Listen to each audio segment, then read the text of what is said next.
예. 사도행전과 신약교리 연구 33번째 시간입니다. 사도행전 17장 16절부터 오늘은 하겠습니다. 자, 16절에 이제 바울이 아테네에 가 있죠? 그래서 아테네가 어떤 곳이라는 거, 그거는 이제 말씀을 드렸고, 예, 그 아테네에 가니까 이제 실라랑 디모데는 아직 안 온 상태죠. 그래서 이제 그들을 기다리고 있을 때 바울이 이제 도시를 이렇게 본 거예요. 그랬더니 온통 뭐라고요? 우상숭배에 빠져 있는 그러한 도시라는 걸 이제 알게 된 거죠. 자, 그랬을 때 그의 영이 그의 속에서 격동했다라고 지금 표현한 이 구절을 보세요. 그죠? 이게 his spirit was stirred in him. 그래갖고 stir라는 어떠한 이 단어를 썼는데 이게 좀 찾아보면요. 막 휘젓는 걸 뜻해요. 그래서 뭔가 요동하고 뭔가 이렇게 좀 동요하고 격동한다라고 볼 수 있겠죠. 그래서 이제 그렇게 번역을 했는데 그러다 보니까 이게 조금 의아해져요. 이게 자칫하면요. 그의 영이 막 우상숭배를 보고 막 의분이 일어가지고 뭔가 어떻게 보면은 막 격해져 있는 상태. 그렇게도 볼 수도 있고 또 하나는 이렇게 뭔가 성령의 감동을 받아가지고 실제로요 이 stirred up이라고 이게 up이 붙어 있으면요 보통 다 여러 가지 이제 그런 막 마음이 움직이는 그런 걸 뜻하는데 긍정적인 면에서 번역을 했을 때는 그걸 성령의 말하자면 하나님의 감동을 받았다라는 이렇게 할 때도 그렇게 그 단어를 쓰거든요. 그리고 이제 뭔가 격동했다라는 표현으로도 쓰고 있는 걸 봐요. 그러니까 이게 조금 자칫하면 그럼 성령의 감동을 받아가지고 지금 막 영이 충만해가지고 우상 숭배를 보면서 막 마음이 뜨거워져서 그들을 향해서 막 긍휼과 막 이런 걸 가지고 이렇게 마음이 충만해져 있는 그런 상태일까? 이런 생각이 들다가 그런데 가만 보면은 이게 in him 그러니까 그의 영이요. 그러니까 주님의 영에 의한 것이 아니고 여기서도 his spirit 그러니까 그 안에 물론 이제 바울의 영인데 그것이 이제 성령의 지배를 받긴 하지만 그것이 in him 그러니까 그냥 그 안에서 자기 스스로가 이렇게 마음이 좀 이렇게 막 격동되는 때가 있잖아요. 그러니까 이게 어떻게 보면 성령의 어떠한 뭐 감동을 받아서 그렇게 된 장면은 아닌 것 같아요. 제 개인적인 추측으로는. 그게 왜 그러냐 하면 17절에 보면 이게 이어지는데 그로 인해 바울이 어떻게 하냐면 회당에서는 유대인들과 독실한 사람들과 논쟁을 했다고 그랬고 장터에서는 날마다 자기가 만난 사람들과 논쟁을 했다고 그랬어요. 그러니까 이 도시는 특성이 굉장히 우상숭배가 가득한 데예요. 그러니까 뭔가 복음이 순수하게 잘 먹혀들지가 않는 그런 곳이죠. 우리가 이제 그런 선교사님들도 그런 얘기들 많이 하는데 어떤 도시 가면 굉장히 그 사악한 영들이 많아서 굉장히 이렇게 복음 전하기가 어렵다. 온통 그냥 그 악한 영들이 지배하고 있는 그런 것들 많이 얘기하거든요. 실제로 그런 현상들이 많아요. 이 도시가 워낙에 우상숭배가 가득하다 보니까 뭔가 이게 영의 어떤 평안함을 잃고 뭔가 격동되어지는 어떤 그러한 이 것을 바울도 경험한 게 아닌가. 안 먹히니까요. 그렇죠? 그리고 이런 사악한 영이 이렇게 꽉 차 있으니까. 그러니까 이제 이 바울도 여기에서 사람들과 보시면 논쟁을 했다고 표현했거든요. dispute. 그렇죠? 근데 이 논쟁이라는 것이 결코 성경적인 걸 찾아볼 때 그렇게 긍정적인 것만 아니에요. 물론 논쟁을 할 때도 있는데 그러나 논쟁은 어리석은 거거든요. 그래서 오히려 논쟁을 피하라라고 얘기하고 있는 것이 성경의 기본적인 가르침이죠. 논쟁은 뭐냐면 이게 다툼 속에서 일어나는 어떤 진짜 좀 분쟁이에요. 막 이 사람과 이 사람이 막 갑론을 막 하면서 내가 옳다, 네가 뭐 틀리다 이런 것들을 하는 거 있죠. 그런 게 논쟁이거든요. 근데 우리가 복음을 전할 때 논쟁을 해야 될 필요가 있을까요? 그렇진 않거든요. 그러다 보니까 여기서 논쟁을 했네. 바울이 논쟁을 했다는 표현. 그리고 그 앞에서 그 속에서 그냥 이렇게 격동했다라는 표현. 이걸 봐서는 하나의 바울도 지금은 조금 이렇게 어떻게 보면 그 주님이 주시는 평화, 성령의 열매로서의 평화. 그러니까 평정심에서 조금 벗어나서 좀 이렇게 업이 되어져 있는 상태가 아닐까. 그런 상태에서 이제 만나서 얘기를 하고 있는 거니까. 그래서 오히려 바울은 나중에 다른 서신서에서 논쟁을 피하라라고 얘기했고요. 실제로 이 바울이 그 이후로는 논쟁했다라는 표현이 없어요. 디스퓨트는 안 했다고요. 그러니까 이것을 우리가 요 16절, 17절을 가만히 볼 때, 아, 이게 어떤 성령의 감동에 의해서 많은 사람들과 이렇게 많은 대화를 하고 한 뭐 그러한 측면보다는 바울도 조금 이렇게 욱한 나머지 그것이 좀 격동이 돼가지고 막 흥분이 돼서 얘기하는 상태 있죠. 저도 그런 게 되게 많은데 뭔가 이렇게 격양이 돼갖고 막 흥분이 돼가지고 막 좀 논쟁하려고 드는 그러한 것들이 간혹 있단 말이죠. 그런 상태가 아니었을까. 그런 조금 이제 조심스러운 추측을 해요. 그러니까 어쨌든 우리가 논쟁을 하는 태도는 좋지는 않은 거고요. 또 그러다 보니까 이게 스테반 같은 경우도 순교를 하지만 사람들을 격동시켰거든요. 그때 이제 표현이 역시 그도 물론 이제 성경을 가지고 하긴 하지만 많은 그 유대인들과 그리스말 하는 유대인들이나 뭐 이런 사람들이랑 논쟁을 했다고 표현했거든요. 그러니까 논쟁 끝에 결국 순교가 왔어요. 그러니까 이거를 보면은 그러니까 논쟁이라는 하나의 이 테마가 그렇게 썩 권장할 만한 건 아니다. 특히 이 킹제임스 성경을 저기 하는 사람들은 논쟁하기를 굉장히 어떻게 보면 좀 좋아하는 사람들이 되게 많아요. 어떤 지식적인 거에 의해서. 그래서 저도 옛날에 킹제임스 성경 알고는 막 엄청나게 다른 사람들이랑 논쟁하기를 좋아했어요. 아, 뭐 그거 모르지, 뭐 그거 아니야, 틀렸어, 그러면서 막 하면서 잣대를 가지고 막 사람들을 정죄하거나 내가 옳은 거를 논증하거나 또 막 그런 글들을 막 댓글 같은 것도 막 엄청 막 쓰고 막 이랬거든요. 그러니까 항상 논쟁을 일으키죠. 글도 그래요. 글도 아무리 정제돼 있다 하더라도 말꼬리가 하나 잡혀버리면 계속 논쟁에 빠지게 돼요. 그러니까 인터넷상에서도 막 논쟁 많았고 실제로 만나는 사람들과도 그런 걸 알지 못하는 사람들과 논쟁했을 때는 내 마음의 평화를 잃게 되는 경우가 많았거든요. 그리고 상대방에게도 좋은 인상을 못 주고 오히려 그렇기 때문에 이제 이런 면에서 논쟁은 과연 뭐 이렇게 좋은 것이냐라고 봤을 때 그건 아닌 것 같다라는 그런 뉘앙스를 지금 풍기고 있어요. 동의가 되시나요? 이게 좀 그런 영역인 것 같아요. 자, 그 다음에 이제 18절에 자, 그러고 있을 때 거기에 아테네는요, 뭐 온통 우상숭배자들로 가득하지만 또 수많은 철학자들이 있었다고요. 그래서 여기에서 그 역사적인 에피쿠로스 학파, 스토아 학파, 우리가 실제로 뭐 윤리 시간에도 배우고 뭐 사회 뭐 이런 거에서 배우는 적이잖아요. 예? 그러한 학파에 속한 철학자들도 만나게 되는 거죠. 그랬더니 이제 그들은 재밌어 하는 거예요. 야, 이거 무슨 말장애가 또 왔어? 하면서 말 잘하는데 하면서 이 사람 뭐 무슨 말 하는지 좀 들어보자 하면서 그냥 흥미거리로 반응을 하는 그런 상태에 있는 거죠. 그러니까 이런 것들을 그냥 하나의 가십거리, 뭐 그냥 재밌는 이야기로만 접근하는 사람들은 진짜 그런 사람들 많아요. 복음 전할 때. 잘 쓸데없는 거 가지고 물어보고. 그죠? 그러면서 막 뭐 자기가 생각하는 알고 있는 그런 것들 막 풀면서 반박하고. 근데 그런 사람들이랑은 얘기해봤자 변론만 되거든요. 그죠? 어쨌든 지금 그런 사람들을 만난 거예요.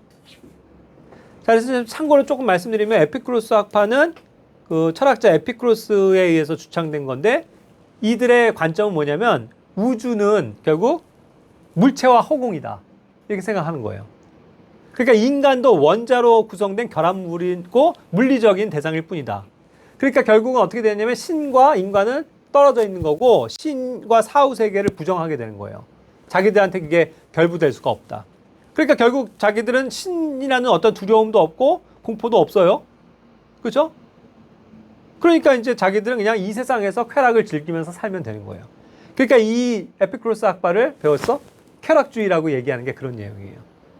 그들의 인생관과 윤리관은 그냥 이 세상을 그냥 편안하게 즐기고 하나의 그냥 유물로 태어나서 이 허공 속에서 있다가 없어지는 거니까 이렇게 생각을 하니까요. 그런 반면 이제 또 스토아 학파도 만났어요. 근데 스토아 학파와 에피쿠로스는 또 서로가 상충되고 부딪히는 맨날 자기들끼리 논쟁하는 그러한 집단인 거죠. 여기는 이제 그 키프로스의 제논이라는 사람이 주창한 거고 아테네 광장에 거기 이제 공화당 기둥에서 제자들을 가르쳤대요. 그래서 그 기둥에서 가르쳤기 때문에 스토아라는 게 이제 기둥을 뜻한대요. 그렇게 해서 이제 생기게 된 거고 여긴 또 반대로 금욕과 절제를 통해서 이제 개인의 행복을 추구할 수 있다. 이렇게 가르친 거죠. 그러니까 자연과 일치된 삶을 추구한다. 또 인생의 목표인 행복을 위해서는 그런 이성적인 판단과 사고 그런 길을 따라야 되는데 그게 이제 부동심의 경지를 가져야 된다. 마음이 탁 항상 한결같이 움직이지 않는 그런. 그러니까 어떠한 무력이 와도 어떤 쾌락이 와도 거기에 휩쓸리지 않는 그러한 한결같은 황금보기를 돌같이 하는 그러한 사상을 가졌으니까 자기를 절제해야 되겠죠. 그러니까 이제 금욕주의로 빠지는 거예요. 그러니까 이러한 사람들이 얼마나 서로 치고받고 해요. 이게 두 개 중요한 학파로서. 이러한 사람들을 만났으니 이게 복음 전하기가 쉬워요. 저도 예전에 유럽에 있을 때 이 철학을 전공하는 박사학위까지 받는 그런 사람이랑 한번 논쟁을 해본 적이 있는데 아우 질려요. 교회는 열심히 다니고 하는데도 결국은 바탕엔 무신론이에요. 그러니까 얼마나 대화가 안 돼요. 복음도 안 들어가고 막 온통 그냥 인본주의인 사상으로 꽉 차 있고. 그러니까 대화가 안 돼요. 그래서 이런 철학하고 이런 사람들이랑은 굳이 대화를 하면 안 되겠구나 배웠는데 어쨌든 이러한 사람들과 이제 상대를 하고 있는 거죠. 근데 어쨌든 이들은 그냥 흥미거리로 지금 이 사람이 뭔 얘기 하나 하고 이제 들어본다는 거죠. 자, 그래서 이제 성경에서는 철학을 주의하라고 했습니다. 이 철학이라는 게 뭔지 아시죠? 필로소피라고 하는 것도 필로스, 사랑한다. 소피아, 지혜를 사랑하는 거예요. 그러니까 지혜를 추구하는 사람들이거든요. 그러니까 이런 지혜를 추구하는 사람들 얼마나 똑똑해요. 그러니까 철학자들 엄청난 인텔리전트잖아요. 소크라테스, 아리스토텔레스, 플라톤, 뭐 과학이면 과학, 뭐 미술, 뭐 건축, 뭐 문학, 뭐 모든 거를 막 섭렵하는 엄청난 초인적인 머리들을 가진 사람들이라고요. 그런 사람들이 주창하고 막 생각하고 사고하고 야 인생은 이렇게 살아야 돼 하면서 신은 없어 하면서 사람들한테 확 가르친다고 생각해봐요. 그런 거에 이제 영향을 받는 사람들이 많죠. 그러니까 이런 거를 항상 주의하라고 골로새서 2장 8절에서도 얘기하는 겁니다. 어떤 사람이 철학과 헛된 속임수로 너희를 노력하지 못하도록 주의해라. 이게 다 사람을 헛된 속임수로 이끄는 거라는 거죠. 그러니까 이제 우리가 이런 철학에 주의를 좀 기울여야 돼요. 자, 그런데 이제 19절에 보면은 그 사람들이 막 재밌다고 이제 강제로 아레오바고라는 언덕으로 이제 데려간 거예요. 바울을. 근데 이 아레오바고가 뭐냐면 아레오파코스라고 하는 건데 이제 고대 아테네 정치 기구라고 하는데 아레스 신의 바위, 지금 여기 있는 그 바위예요. 그 언덕에. 나중에 이제 마르스 언덕이라고도 하는데 이제 거기예요. 거기 이제 바위 언덕이 실제로 사진 보시면 아는데 이렇게 있거든요. 거기에서 이제 모여서 어떤 정치를 협의하고 옛날 그 고대 로마 원로원처럼 그다음에 이제 때로는 어떤 중대한 사건에 대해서 재판 법정으로도 사용했었던 그런 기능을 하는 데래요. 그러니까 거기에 이제 수많은 엘리트들이 이제 모여서 서로 뭐 논쟁하기 좋아하는 사람들이 막 자기들 썰 풀고 막 하는 데겠죠. 그리고 일단 법정도 되고. 그래서 그런 죄로 이제 바울을 막 데려간 거예요. 그래서 다시 한번 문제 묻는 거지. 네가 말하는 새 교리가 뭐냐 하면서 막 결국 믿으려고 하는 게 아니고 그냥 가십거리로, 흥미거리로 뭔가 새로운 게 왔으니까. 왜 그러냐면 20절, 21절에 얘기하죠. 그들은 자기들이 처음 들어보는 거 이거에 굉장한 호기심을 느끼는 사람들이에요. 그래가지고 이제 막 질문을 하긴 하는 거죠. 그래서 항상 그들은 어떻게 소위를 하냐면 맨날 어디서든 새로운 거 있으면 야 오늘 이 사람이 뭐 이런 얘기했는데 그럼 우르르 가고 그거 듣고 막 논쟁하고 그런 걸로만 소위를 한단 말이에요. 정말 할 일 없는 사람들이죠. 그리고 한가한 사람들이죠. 그죠? 그러니까 어떻게 보면 이제 정치적으로나 뭐 경제적으로나 이거는 문제가 없었을 거예요. 평화로우니까 이런 건 하고 있죠. 배고프고 막 전쟁 가운데 있고 그러면은 뭐 어디 이런 게 발전을 해요. 그러니까 이게 인본적으로 이게 물질이 풍요하고 뭔가 안정돼 있다는 게 좋은 것만 아니에요. 그러다 보면 사람들의 사고가 어떻게 돼요? 쓸데없는 거 생각한다고요. 쓸데없는 상상. 인간이 어디서 왔을까? 자기들끼리 고민하고 막 썰을 풀고. 그러다가 결국 멸망하는 거잖아요. 그러니까 오히려 복음은 이러한 자들보다도 가난하고 오히려 못 배우고 힘들고 그런 사람들한테 더 먹히는 법인 것 같아요. 자, 어쨌든 그런 이제 사건이 있습니다. 그래서 이제 22절에 그 마르스 언덕이에요. 거기 아레오바가가 있는 데가. 거기 한가운데 서서 아테네 사람들에게 이제 너네가 외친 거죠. 모든 것에서 지나치게 미신에 사로잡혀 있다 하면서 이제 딱 지적을 하면서 시작하는 거예요. 그러면서 23절에 그가 이제 거기서 아테네 도시에서 본 건데 어떤 신전에 가보니까 거기는 알지 못하는 신에게라고 새긴 글도 있더라. 그죠? 알지 못하는 신에게. To the unknown God. 그들은 알지는 못하겠는데 뭔가 이런 신이 있는 것 같아 하고서 거기다가 제단을 꾸며놓고 분양을 하는 거예요. 그런데 너네가 알지 못하는 신이라고 그랬지. 근데 그 알지 못하는 그분이 누군지 내가 알려주겠다. 진짜 하나님을 알려주겠다 그거죠. 그렇게 해서 이제 딱 접근을 했어요. 되게 지혜롭고 또 뭔가 그들은 어차피 흥미로 듣는데 흥미거리를 주는 거죠. 자기들이 저기 있는 어딘가에 가면 있는 그 알지 못하는 신에게 말하는 그 알지 못하는 신? 그게 뭘까? 이거를 주제로 딱 삼으니까 사람들이 이제 관심을 갖고 듣긴 듣는 거겠죠. 그래서 이제 설명을 하는 거예요. 24절부터. 세상과 그 안에 모든 것을 만드신 하나님이 계시다. 이게 다 압축한 내용이죠. 그리고 하늘과 땅에 그분이 주시다.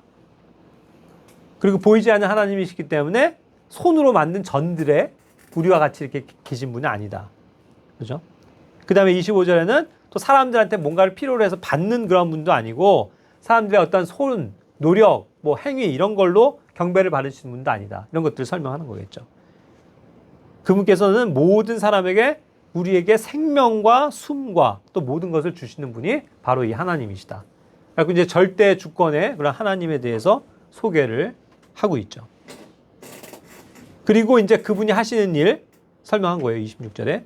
그분께서 사람들의 모든 민족들을 한 피에서 만드셨다. 그러니까 한 피에서 만드셨다는 건 결국 아담으로 오는 거잖아요. 그러니까 아담에 대해서도 설명했을 수 있고 아담으로부터 내려온 그런 죄의 유전자에 대해서도 얘기했을 수 있죠. 그런 상태에서 모든 사람들이 지면에 거하고 있고 우리 인간에겐 정해진 때가 있고 또 우리는 거주의 경계도 정해져 있다. 우리가 하늘로 못 올라가잖아요. 그러니까 이 안에서 있고 또 그러나 그것도 제한된 시간이라는 거. 그런 것들 얘기를 하겠죠. 그런 하나님이 원래부터 계시다. 창조주 하나님이. 우주 만물을 창조하시고 섭리를 하시는 그분이 계시다. 인간을 만드시고. 그죠? 그러면서 27절에 그런 하나님을 예전에는 어떻게 했냐. 주를 더듬어 찾다가 발견한다라는 표현을 썼죠. 그러니까 그런 하나님, 뭔가 하나님이 계신 것 같아. 우리를 만드신 절대자가 있어. 이 세상을 지배하시는 뭔가 유일한 신이 있을 거야. 그래서 그분이 누굴까? 그런 신을 내가 만나기를 원합니다 하고 찾는 사람들이 결국 그러한 어떠한 순수한 마음으로 하나님을 만나게 되는 경우가 있죠. 그 예전에 구약의 상태에서는 그런 경우가 있었단 말이죠. 그렇게 해서 더듬어서라도 찾아서 만나는 경우가 있었다는 거예요. 그렇게 해서 구원을 받게 되는. 예. 그런데 그런 하나님이 사실 멀리 계신 게 아니다라고 얘기를 한 거예요. 멀리 계시지 않다. 그죠? 하나님이 얼마나 가까이 계시냐 하면서 이제 누구를 얘기하는 거예요? 이제 예수님을 얘기하겠죠. 그래서 이제 우리는 그분 안에서 살고 움직이고 하고 존재하기 때문에 사실 하나님은 가까이 계시다. 그거죠. 근데 28절, 29절에서 이제 그 아테네에 있는 시인의 한 사람이 이제 한 말을 또 인용을 했어요. 그러니까 바울도 상당한 지식이 있는 사람이죠. 그 도시를 갔을 때 뭐 순간 읽었는지 아니면 원래 아는지 아테네에 있는 굉장히 어떠한 뭐 유명한 한 시인의 시구를 알고 있었어요. 그래서 그걸 인용했죠. 그 시인이 그렇게 얘기하지 않았냐. 우리 또한 그분의 후손이다. 라는 그런 시가 있지 않냐. 이렇게 접근한 거죠. 근데 그거를 또 그런 철학자들은 또 많이 알고 있었을 수도 있겠죠. 그러니까, 그걸 이 사람이 알아? 하면서 이제 관심을 가질 수도 있겠죠. 그러면서 이제 거기에서 얘기한 그 시가 그런데도 그냥 그 일반 시인데도 내포하고 있는 뭔가 하나님을 찾을 수 있는 어떤 단서가 있었다는 얘기잖아요. 그런 걸 잘 활용할 수 있겠죠. 그렇죠? 우리도 저도 좋아하는 윤동주 서시 이런 데 보면 하고 별 해는 밤 이런 데 보면 그런 걸 좀 하나님의 그런 것들 연상할 수 있는 거 있잖아요. 그죠? 예를 들어서 또 하늘을 우러러 한 점 부끄러움이 없기를 하면서 자 그러면 우리가 그런 걸 접근해서 그런 시도 있는데 우리가 한 점 부끄러움이 없이 그렇게 하나님 앞에 설 수 있을까요? 하면서 접근한다든가. 예?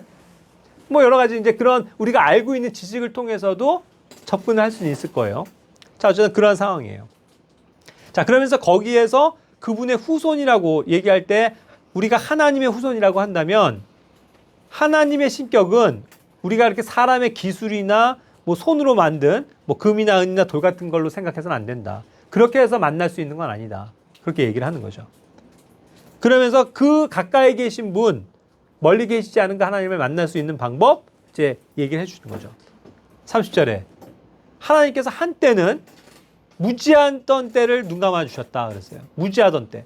자, 무지하던 때는 언제예요? 그들이 다 하나님을 알지 못하던 때예요.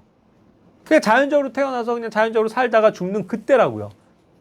그럴 때 이제 무지하던 때에는 정말 복음도 알지 못하고 그럴 때는 그나마 하나님께서 좀 어떠한 즉각적인 심판이라든가 그런 것도 안 하셨잖아요. 너무 모르니까. 그러니까 오히려 하나님이 기회를 주시려고 그러한 자연적인 방법을 섭리를 통해서도 보여주시고 또 유대인이라는 이방인, 이스라엘을 통해서도 이방인들에게 알려주시고 또 여러 가지 그런 시대가 있었죠. 그렇지만 이제는 이게 중요한 거예요. 그렇지만 지나가신 데는 그렇다고 치더라도 이제는 모든 사람에게 모든 곳에서 회개하라는 명령을 주신다. 이제 회개해야 된다. 이런 얘기를 하는 거예요. 죄에서 돌이켜야 된다. 이 얘기를 한 거겠죠. 그랬더니 이제 그들은 이제 어떤 죄에 대한 거, 회개, 뭐 이런 개념을 잘 모를 수도 있는데 이제 좀, 이런 것이 쇼크가 됐을 수도 있겠죠. 자, 그러면서 이제 31절에 그것은 왜 또 그래야 되냐면 한 날을 정해 놓으셨다는 거죠. 그 한 날이 뭐냐면 그날에 자신이 정하신 그 사람을 통해서 세상을 의로 심판하시기 때문에 결국 심판의 날을 얘기를 한 거예요. 결국 이제 심판의 때가 온다. 하나님은 우리 인간을 모두가 다 심판하실 그때가 온다. 정해진 때가. 근데 그거를 누구를 통해서 심판을 하시냐면, 그리고 그 심판을 그렇게 해서 면하게 해주는 유일한 분이 예수 그리스도라는 거잖아요. 그걸 설명하는 거죠. 그래서 그 사람을 죽은 자들로부터 살리심으로써 모든 사람들에게 그 일에 대한 확신을 주셨다. 뭐냐면 이제 구체적으로 여기 나와 있지는 않지만 예수님에 대해서 소개를 한 거예요. 하나님이 보내신 하나님의 아들이 계시는데 그분이 정해진 그 심판을 결국은 인간이 받아야 되는 심판을 어떻게 한 거예요? 대신 받아주신 분이다. 그래서 대신 우리의 죄의 문제를 위해서 죽으셨다. 그리고 그분께서 다시 살아나심으로써 더 이상은 우리가 이제 그분을 믿으면 심판받지 않고, 그죠? 영원히 살게 된다. 그 확신을 우리에게 주셨다 하고 이제 복음을 제시를 하는 거죠. 그런 인터덕션으로 시작해서 소개를 해서 이제 본론의 결론을 딱 이제 얘기를 하는 거죠. 그랬더니 이제 여기까지 얘기하니까 32절에 어떤 반응이 나와요? 역시 사람들은 뭐 그냥 가십거리로 재밌다고 듣다가도 예수님의 죽으심과 부활 뭐 이런 얘기 나오면 듣기 싫어 이렇게 되는 거죠. 진부예요. 또 예수 뭐 죽으심 뭐 십자가 뭐 그런 게 어딨어. 뭐 부활 이런 게 어딨어. 안 믿는 거죠. 그러니까 이제 부활을 들을 때부터 이제 막 이제 소란이 되기 시작하는 거예요. 그러니까 막 그들이 어떻게 했다 그러세요? 조롱했다 그러죠. 막 우하고 그런 게 어딨어 하면서 막 조롱하고 비난하고 막 돌 던지는 건 아니어도 막 야 집어쳐 막 이러면서 막 그런 분위기였겠죠. 그런데도 이 일에 대해서 또 그걸 재밌어 하면서 이러한 말들에 대해서 다시 듣겠다고 하는 사람도 혹은 있어요. 그렇죠? 근데 여기에서의 장면은 믿음을 가지고 이렇게 정말 좀 더 들려주십시오 이게 아니고 뭔가 좀 재밌으니까 그냥 좀 더 들어보자. 야, 한번 좀 내일 와서 좀 다시 들려주면 안 돼? 하면서 그냥 단순한 호기심을 가진 거죠. 그렇죠? 그러니까 이런 반응이었기 때문에 33절에 어떻게 한 거예요? 바울은 정말 그들 가운데 믿음을 갖기를 원하고 뭔가 나온 사람들이 있다면 더 얘기했겠죠. 근데 이게 그런 반응이 아니라는 걸 거기는 지금 그걸 알고서 인지하고 그냥 그들에게서 떠났다고 그랬어요. 그렇죠? 그러니까 바울도 그런 거에 너무 집착하진 않아요. 우리도 때론 그럴 수 있어요. 복음을 뭐 열심히 성실스럽게 전해요. 근데 분위기가 뭐 그냥 재밌거리나 듣고 뭐 건성이고 딴짓하고 뭐 비난이나 하고 조롱이나 하면서 막 웃으면서 막 낄낄대면서 복음을 듣는 그런 사람들 앞에서는요. 전할 수는 있지만 그렇다고 해서 뭐 진지하게 또 들어오십시오 뭐 하면서 막 시간을 할애할 필요는 없는 것 같아요. 그렇죠? 내가 해야 될 본분은 뭐 복음 전하는 건 했으니까 어쨌든 당신들이 뭐 언젠가 예수님 믿길 바랍니다 하고 그냥 그 자리를 뜰 수 있겠죠. 그런 상태일 거예요. 자, 그러나 또 하나님은 어떻게 역사하십니까? 그럼에도 불구하고 34절의 결론은 그렇게 나왔는데도 거기에 주변에 있었던 사람들 중에 어떠한 사람들은 어떻게 된 거예요? 그 바울의 말을 듣고 굳게 그에게 붙어서 믿게 됐다. 이거죠. 이게 놀라운 거예요, 이게. 복음의 능력이라는 거죠. 그 철학과 뭐 온통 그냥 인본주의와 그냥 우상숭배에 빠져 있는 그 사람들한테 목이 막 쳐라 외쳐도 막 낄낄거리고 그냥 재밌다고만 듣는 그런 그냥 좀 우스운 그런 분위기 속에서 실망하고 우리가 돌아갈 수는 있지만 실망하고 돌아가려고는 그때 잠깐만요 하면서 찾아오는 사람이 있었다는 거죠. 최소한 그들 중에 라고 했으니까 그 중에 여기 지금 몇 명은 있었던 거예요. 그런데 놀랍게도 아레오바고 일원인 디오니시우스 이랬어요. 디오니시우스. 뭔가 정말 정통 그리스 이름이죠. 디오니시우스. 그런데 이 사람은 뭐예요? 아레오바고의 일원이었다. 고위 정치인이다. 그 사회의 리더다. 그죠? 법정에도 설 수 있는 그러한 심판할 수 있는 자격의 통치자다. 그러한 사람이 가만히 듣다가 조용히 그에게 와서 복음을 듣고 받아들이고 믿게 됐다는 거죠. 놀랍죠? 그리고 다마리스라는 한 여자도 바울에게 와서 그 복음을 듣고 믿은 거예요. 그리고 또 그들과 함께하고 있는 또 다른 사람들도 있었다 하니까 최소한 4명 이상의 사람들이 이러한 와중에서도 복음을 듣고 예수님을 믿게 된 거 아니에요. 그러니까 하나님이 일하시는 게 그런 거예요. 그러니까 우리는 실망할 필요 없어요. 그죠? 우리는 이렇게 막 매번 하는데 이거 뭐 누가 알아주지도 않고 또 뭐 믿음의 결심도 없고 이거 뭐 너무 지친다 뭐 하면서 그냥 포기할 때도 많거든요. 그러나 우리가 해야 될 것을 그냥 마땅히 하고 주님께 맡겼을 때 이러한 일이 일어난다는 거죠. 생각지도 않았는데 그런 아테네에선 한 명도 안 믿을 것 같았는데 네? 그러나 오히려 영향력을 그 사회에서도 영향을 끼치는 그런 막 사람까지도 믿고 구원을 받는 역사가 있다는 거죠. 그죠? 그러니까 어쨌든 아테네라는 그런 어떤 특수적인 도시 상황을 고려할 때 정말 복음을 전하기가 어려운 도시이긴 했었을 거예요. 그런데 그 틈에서도 바울은 희망을 잃지 않고 복음을 전했고 어쨌든 열매를 맺게 됐다. 다만 이제 그러한 상황에서 막 그런 대적과 반대하는 그런 분위기 속에서 막 너무 격동이 돼갖고 막 격양이 돼갖고 흥분하고 막 논쟁하고 이러는 것들은 가급적 피해야 될 것들이라는 거죠. 오히려 그 후반에 오히려 바울이 전한 것이 오히려 능력을 발휘했어요. 논쟁을 통해서 이 사람들을 얻은 게 아니고 그냥 아레오바고 거기 언덕에서 그냥 담대히 주님의 말씀을 외치고 돌아섰을 때 그걸 듣고 쫄래쫄래 따라온 사람들이 있다는 거죠. 그죠? 그러니까 우리도 이제 그런 걸 본받아서 항상 복음을 전할 때 주님만을 의지하고 담백하게 그냥 전하고 가는 그런 것들이 이제 필요하지 않을까 싶어요. 그래서 오늘날도 참 이렇게 복음을 전하기가 어려운 그런 느낌을 받는 데가 있어요. 그죠? 어떤 사악한 곳이라든가 또 그러한 도시라든가 충분히 있을 수 있는데 그런 가운데서도 주님의 말씀은 어쨌든 역사하는 거니까 항상 하나님이 하시는 일이라는 거를 사도행전은 일깨워주는 게 아닌가 싶어요. 우리의 힘으로 뭔가 되는 게 아니거든요. 우리의 지혜로 할 수 있는 게 아니에요. 그죠? 그리고 우리의 지혜로는 철학자들이랑 했을 때 말 상대가 될 것 같아요.